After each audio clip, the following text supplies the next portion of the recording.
It's day number 9 of my staying in Kiev, and starting today, I am really going to uphold my promise of uploading my journal on a daily basis.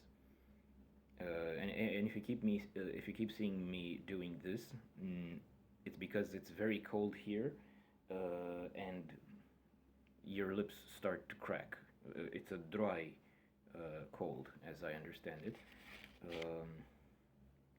which reminds me of a funny story that I would like to tell you before we get into the main update of the day. I'm sorry about the shifting light. I'm still developing my skills as a cameraman, which are currently non-existent almost. So the funny story about the cold. I will assume that most of you, having been at some point in the past my students, are familiar with Horatio Nelson, the British admiral who defeated the Franco-Spanish Armada at Trafalgar. He was a famous patriot. Even when he lost his arm, he continued to actively commandeer his ship as the active captain, the acting captain. We should say acting, I think is the military term, and as the admiral of the British fleet with one arm. And during the fight, he would walk back and forth on the main deck, the one that was that received the main deck of the admiral's ship, the leading ship of the fleet, which would receive most of the attention from the enemy. And story goes that one day one of the sailors under his command asked him if he's not cold to stand on deck all day without any heavy coat on him, just his basic uniform. It was a freezing day. I believe this wasn't the day of the battle. It was sometime before the final battle, in which he also died. The Battle of Trafalgar, I mean.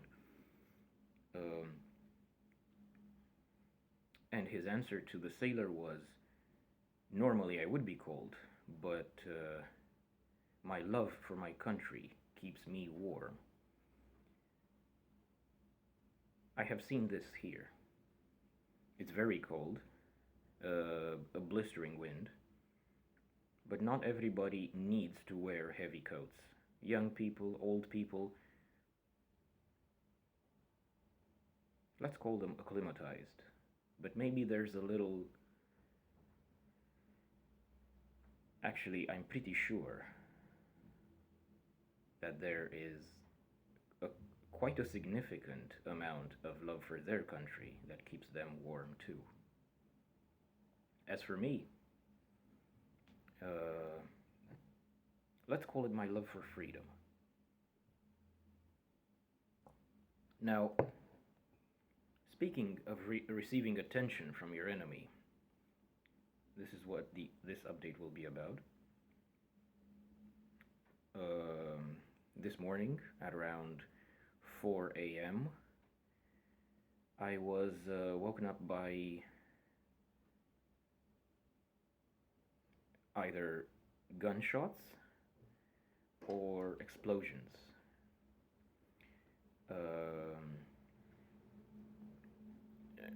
I tend to believe they were the sound of guns being fired, because when I read when I finally got around to reading the news,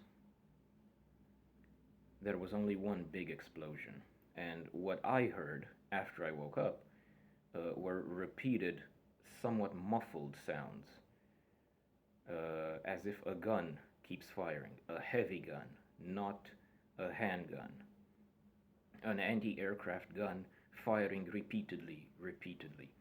These were the sounds that woke up half of Kiev at 4 a.m. in the morning. The sounds came from rather close to me, a neighboring district of Kiev called Darnitsia. I live in Chernihivska, and this was right next to me, Darnitsia.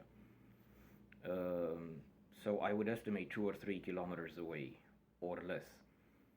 Um, there was no air raid alarm. After the sounds stopped, I understood what was going on and I went back to bed. And then is when the alarm, the air raid alarm started, and after a few minutes that finished too. So the explanation for this is that when there's a fast-flying missile, it only has about 5 minutes of travel time.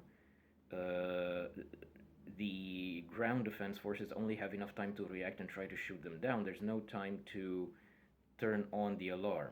So sometimes they raise the alarm after the fact in case there might be more, but this time it wasn't the case. So eventually, what happened was that around 8 missiles were fired at the Darnitsia district.